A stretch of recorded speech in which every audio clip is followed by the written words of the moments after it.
I'm part of the group of Robert Allinghaus. Yeah, my title's already been set. I'm talking about age corroboration and results of aging, consequences of aging bias for growth rate assessment and the calculation of reference points. So, as a start, why do we age fish? Well, when we as fish and fishery scientists want to describe biological rates, be that growth rate, maturation, mortality, productivity, many more could be mentioned here, we have to describe those rates over the whole life history of our target species. So in other words, we need some term for the time that has elapsed in the life of the organism. And the most convenient term for this is age. So in fish, we usually estimate age by counting growth rings that form on calcified hard structures. I've brought two of the most common hard structures here.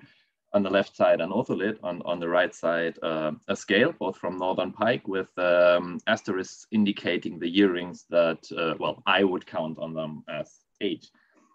So a question of paramount importance, of course, here is how reliable are the age estimates that we get from our hard structures? So, for example, ortholites are widely used for a multitude of different species. They are considered easy to read, and the downside is that to get an ortholite, we have to kill the fish we want to know the age of. Scales, on the other hand, are disputed for many species as being not that reliable and sometimes biased. They are hence considered difficult to read. However, they have the advantage that they can be sampled non-lethally, which makes them very popular amongst fisheries managers in trophy fisheries or scientists working with endangered species. Now, when we want to assess the reliability of a calcified hard structure, or if we want to compare two structures, we have to make an important distinction first, and that is the distinction between precision and accuracy.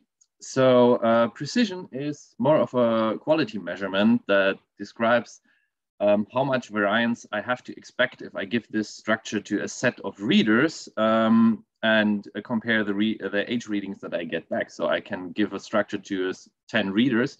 If they all give me back the same estimate, then I have a precise structure. However, that does not tell me anything about whether the true age of the fish is anywhere close to the age estimates I get. So this is accuracy. Accuracy is a term that describes how well does a structure reflect the true age of a fish.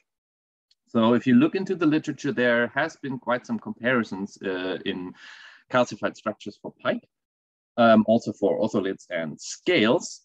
Most of these studies found ortholites to be rather precise and low in bias, whereas scales are disputed. Some studies find them very reliable. Some studies say, no, they are biased and not precise. However, all these studies, as I said, are mostly measuring precision and not accuracy. So to bring some light into that debate, we decided that we wanted to infer the accuracy. So our research questions are shown here. How accurate are age estimates derived from scales and ortholites? And further, what is the effect of different age estimates from different structures on growth modeling? And lastly, how does this translate to subsequent modeling steps, such as the calculation of management reference points? So to estimate accuracy and bias of calcified structures, there is two approaches possible. First, a more straightforward approach. If we have known age fish or some way of getting a known age, then we can perform an age validation by just passing the structures to a set of readers and see if they hit the true age of the fish or not. However, for many species that are commercially not as important, for example, pike, known age fish are simply not available. So here is an alternative approach. We can infer the timing of growth checks. So we have a structure, in this case an ortholite, that displays visual growth checks, and we can determine whether those are laid down annually. This is called an age corroboration, and it's the approach that we chose for our study. To develop an age corroboration, ortholites are a prime structure because they form in the inner ear of the fish through precipitation processes, and they are in constant exchange with the ambient water of the environment. So if the environment shows seasonal cycles, be that of salinity, temperature, or even elemental cycles, those get incorporated into the ortholith, and we can measure them. One very promising element for this is oxygen. Oxygen naturally occurs in two isotopic forms, the lighter isotope 16O and the heavier isotope 18O. Those are incorporated into the ortholith depending on temperature. So if the aragonite matrix of the ortholith is laid down at warm temperatures, we have a higher fraction of 16O isotopes. If it is deposited at low temperatures, we have a higher fraction of 18O isotopes. We can therefore use the fraction between these two, notated with delta 18O, to infer seasonal cycles in the ortholith. To test whether this is possible in our area, we took temperature values from one of our brackish bottom lagoons, along with water isotope values, and we used these two measurements to predict the expected delta 18O value of our ortholiths using two ortholith aragonite fractionation equations. One was developed for marine fish by Thorold et al., and one was developed for freshwater fish by Patterson et al. And the important part about this graphic is that, as you can see, the values of the ortholiths are mainly predicted by temperature. So for high temperatures, we get a light signal, and for low temperatures, we get a heavy signal, with the variance in the isotopy of the water playing more of a minor role. So this has also been shown qualitatively for pike in a French inland lake, where the fish showed strong seasonal amplitudes in delta 18O that were predicted by temperature. So we can infer that using delta 18O as a seasonal thermal marker is a viable approach in pike. To measure our isotopy in pike ortholiths, we went for a Simspot analysis approach. So this is short for secondary ion mass spectrometry, in which a primary ion beam is used to sputter tiny amounts of sample from the surface of an ortholith as secondary ions that subsequently get analyzed with a mass spectrometer, yielding a Sims profile of oxygen values from the core of the ortholith to the edge of the ortholith. The advantages of this is there's a very high precision in this method. It has a high spatial resolution, and we don't need to predefine annual rings as we would have to do for a micro drilling approach, for example. We just lay a transect and measure it with the given step size. The resulting profiles were then used for one-to-one mapping onto high-resolution images of pike ortholiths, which looks like this. Here you can see one of these images with the craters done by the Sims analysis visible on the surface and the overlain delta 18O profile. To corroborate ages, we now inferred whether visible growth checks on the ortholith also coincided with a maximum value in delta 18O, inferring low winter temperatures. We performed this analysis with 85 northern pike from brackish bottom lagoons and adjacent freshwater tributaries. We derived 4 different age estimates, one for scales and one for ortholiths, one for blank isotope profiles, which is an approach that has been used to validate cod age, for example, and lastly, our corroborated combined approach.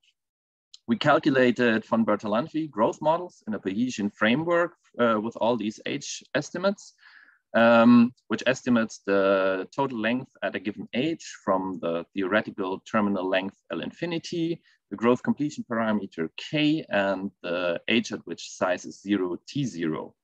These 3 parameters were then transferred into yield models that calculate the absolute maximum sustainable yield and the fisheries management reference point fishing mortality at maximum sustainable yield FMSY.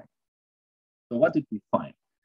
Well, here you can see standard age bias plots for all our structures and readers with the corroborated age as reference on the x-axis, where on the y-axis we have the respective structure age minus the corroborated age, and 100% agreement line on the 0. So in these graphics, positive value indicates that the respective structure overestimated the age of the pike, whereas negative values indicate an underestimation. So for ortholites, we had a low average coefficient of variation, and you can see there's little variance around the 100% agreement line, with high percentages of agreement for both ortholites and the blank isotope profiles, from which we can conclude that ortholites do not show systematic bias and seem to be quite accurate at estimating pike age. For scales, it looks a bit different. So we had two readers. Reader 1 had prior experience with aging scales. Reader 2 was aging scales for the first time.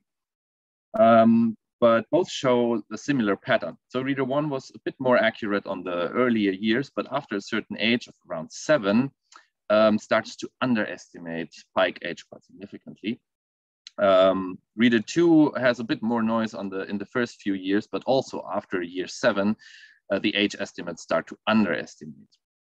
Along with high coefficients of variation and low percentages of agreement for this structure, we can conclude that scales underestimate the age in old fish or an old pike and are not very accurate.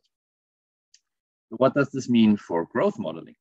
So first, we developed a growth model for the corroborated ages to be used as a reference that yielded the parameter estimates of L infinity of 95.8 centimeters, a K of 0.31, and a T0 of minus 0.43. We then used the same parameters or the same priors and the same model parameters for modeling growth curves for all of our other structures. And again, ortholites and blank isotope profiles are quite comparable to the corroborated age curve, as you can see by the largely overlapping credibility intervals and similar parameter estimates. For scales, both scale estimates overestimated the parameter L infinity quite a lot and underestimated the parameter K.